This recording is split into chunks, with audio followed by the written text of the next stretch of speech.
Hi everyone and welcome to What is Your Hobby. In the last video we saw how to make cute felt flowers. Let's see some more patterns to make a felt flower bouquet. In the last video we saw how to fold and cut a circle to make a flower. We'll repeat the same in this video. We draw a flower and cut it out. Now on a green felt, draw two circles and divide it equally. Cut out small V shape as shown. This will give the effect of a petal.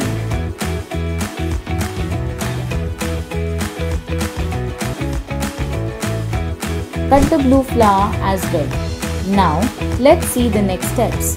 Apply glue on the green felt and stick a button at the center. Cut a medium-sized circle from the pink color felt. Stick this at the center of the blue flower, followed by the green tiny flower. Stick a paper straw on the reverse side.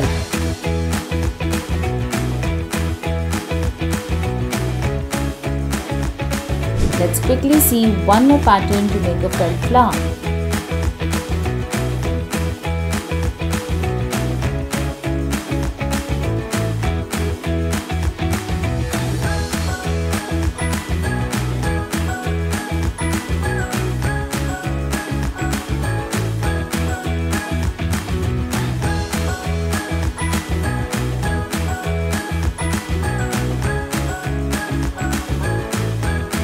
Here are all the three different felt flower patterns. Make some more and place it in a flower vase to decorate your home. Don't forget to watch the next video.